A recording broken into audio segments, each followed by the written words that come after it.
YouTube. Woody Butter here, and we are back in Pokémon Flora Sky.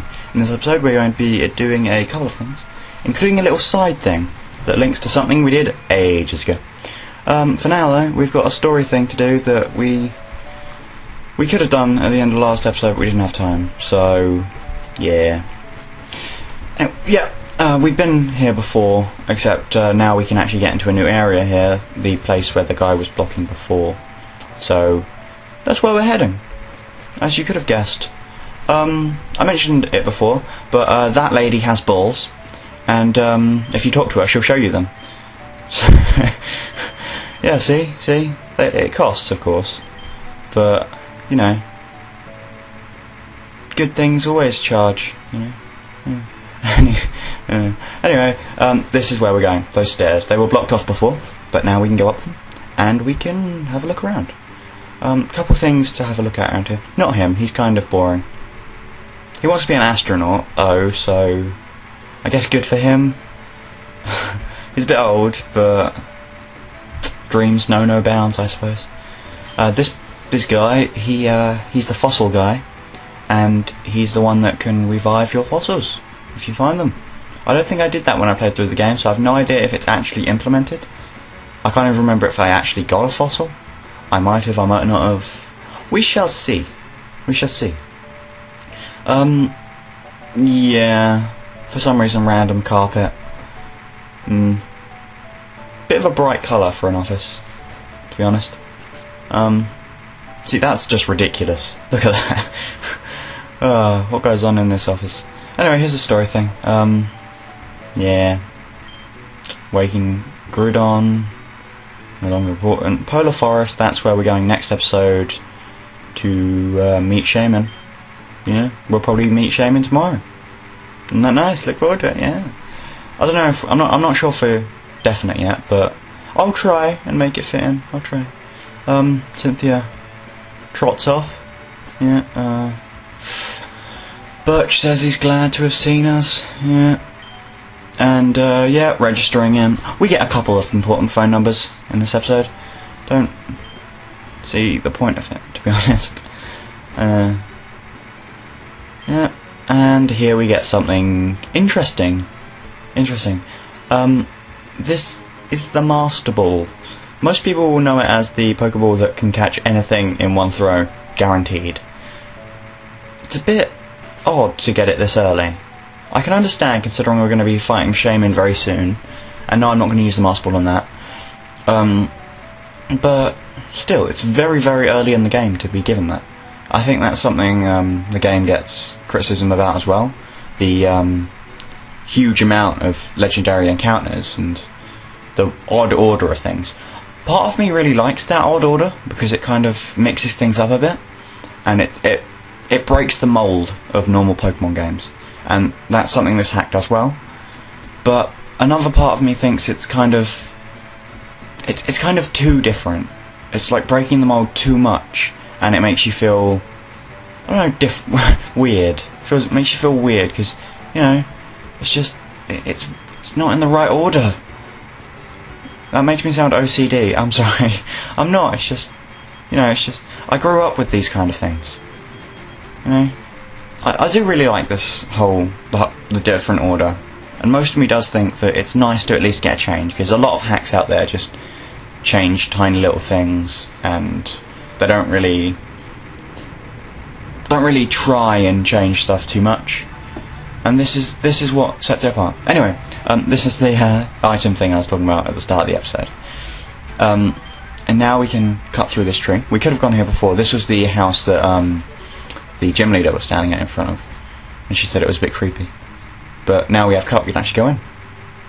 And it's the same kind of decor as the ghost house in the main town, but this one has a yellow shard in it. Maybe that has something to do with the red shard we picked up earlier. I don't know. Again, more on that later. For now, let's get off. Luckily, we didn't get any more graphical glitches from Hippy Starly. Harley? We called him Harley. Okay, Harley. Harpy would be very different. You know you play too much Terraria when you say harpy and you instantly recoil in horror. I only say that because harpies are the bane of anyone trying to build anything in the sky. Yeah. Anyway, focusing on the present, the Pokemon, in fact, we can go up this route. I would have cut this out and just teleported straight to the next city, but now we've got cut, there's a few things we can do, and a couple things I couldn't show you before. We get a Sunstone here. Sunstone is an evolutionary stone. I know that it evolves Gloom into Blossom, I think, and a few others, which I don't know off by heart, off the top of my head at least, and probably one or two of the Trade Evolution ones as well. I'm not sure. Oh, this is the Headbutt tree. I didn't know this, and I didn't really see it coming, but you can actually catch an Emolga from these trees. Yeah, Emolga's quite popular, I know that, so if you wanted to catch an Emolga, here it is. Yeah. I just ran away, because I would just take it out, because just to rub it in the face of Emolgas everywhere, that you're not the boss of me, but I was scared because it might have static, and I don't want to get paralysed. That would have just been awful, wouldn't it? Taking it out just to rub in its face, and then it actually managing to get you back straight away. Immediate retribution is what I would call it. Anywho, that rock is growing a tree. Anyway, yeah, this is the honey tree. You slather your honey on it, and you wait a while and a Pokemon turns up. It's kind of like the Headbutt tree, a bit slower, and you can catch different Pokemon. Yeah. Anyway, we're back up here now, and we can get another thing on this route, now we've got Cut. Cut is linked to a lot of things. Yeah. The hack has made it, and I like that when you get a HM, it kind of forces you to go to an area that had lots of hidden up areas that you needed the HM to get into. That's interesting, and I like that actually, because it gives you something to look forward to even in the game. That's good, it's good. This little ninja boy who has a sword. Please tell me that's a wooden sword. There's a very fast Pokemon. This is Ninjask. I think we've seen one before. I know I've spoken about how fast it is. Fastest Pokemon in every generation. In fact, not the sturdiest. Yeah. Okay. He also has a coughing. Nothing amazing. A lot of these ninja boys have coughings. I don't like coughing that much. Yeah, it's one of those Pokemon whose face just looks weird. I don't know. Yeah. I won't get back into my whole eyes thing called judgmental eyes. No. No, I wouldn't say Coughing's eyes are judgmental. I would say... let's just go with Derpy. Anyway, you just got a Moonstone. That's another evolutionary stone. Yeah. Look, that does a lot more things. Anyway, we're back home! Yay, let's visit Mum. Hey Mum, I've been on a massive adventure. Yeah. Oh, and all she wants is my phone number. It wouldn't kill her to listen to me. Oh, and she gives us an amulet coin. That's a hold item. That if the Pokemon holding it is in a trainer battle, and you win, you get more money out of it. Money's not all that big in the Pokemon games. You never really need to spend too much of it to live throughout the whole thing, really, because there's not really many situations that are spread out enough that you can't get to a Pokemon Center between them. I said that we could explore this cave because you need strength to explore it. I don't do it in this episode because it turns out you need another HM to explore it fully, and that HM is Rock Climb, which we don't have yet. We will get it eventually. Big story thing coming up. Not a big story thing, just a really, really, really annoying battle. So, yeah. I would seriously recommend that whoever you're battling with, don't put a citrus berry on it like I do. Put on a anti-sleepy berry, I can't remember what it's called. In fact, I do actually end up doing that, because the actual battle you're going to see is like my third try. Oh, this battle's so annoying. And it takes ages. I actually had to speed up the whole thing, which I didn't really want to do, but there we go. Vulpix that goes down very easily because it's the only non-evolved one in this team. Leafeon, I don't know how, but was incredibly defensive and took a serious beating in all the attempts I did. No idea how, but Superfang is my friend. Grass Whistle, there you go. That's what I was telling you to counter with. Chesto Berry, though. See, yeah, that's how you know this is like my third try. Yeah, Grass Whistle puts you to sleep, and somehow he always hit with it. Never missed, even though it doesn't have 100% accuracy. So I'm probably just being really unlucky, but there you go. Hippowdon, his Hippopotas evolved, and it's a massive bad word. It's very annoying to fight, very defensive, and it constantly uses Slack Off, which heals you.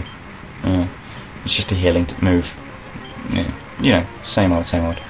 And its ability Sandstream sets up a Sandstorm, and that hurts you every turn. So it has the potential to whittle you down very, very well. Plus, it has Earthquake, and because it's stabbed, it can take out Pamela in one hit, no matter what Pamela's health is. So that's a bit annoying. And this is why I buy revives. FYI, this isn't going against the rules, because as long as Pamela is the only one that does damage, I'm perfectly in the rules here. Perfectly within my power to do all of this. So yeah, no damage still, but I use Flash, which doesn't actually come into play at all.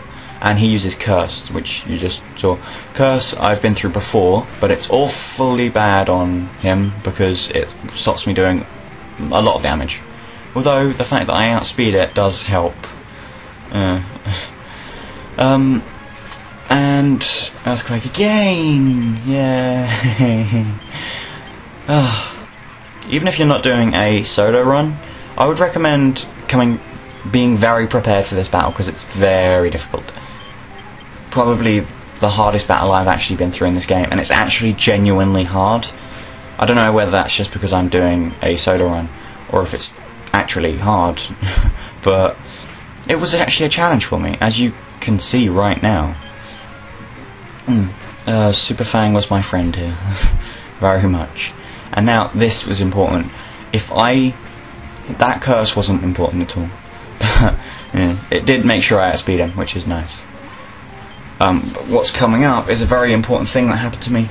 Not that me surviving an attack is just generally quite nice, but wait for it. But no, but yeah. No, oh. Not Superfang. Give it a little bit more, a little bit longer. Okay. He uses Curse again. He spams Curse quite a lot, which can make this battle very, very challenging to you. Headbutt. There we go. That isn't it. Damn it! I mistimed. It comes up later. You'll see. I'll mention it. Oh, his Leafeon and his Hippowdon have leftovers, which is an hold item that heals you a little bit at the end of every turn. The fact that those two Pokemon are very defensive makes the fact that he has that ability that item very annoying. There we go, Headbutt. That critical hit was very important because otherwise I wouldn't have won. Critical hits ignore defense boosts and stuff, so yeah, that was very, very important. Anyway, next episode we'll be going through the forest and possibly meeting Shaman. Look forward to it. Thank you very much for watching. This is where I have to say adieu. Adieu.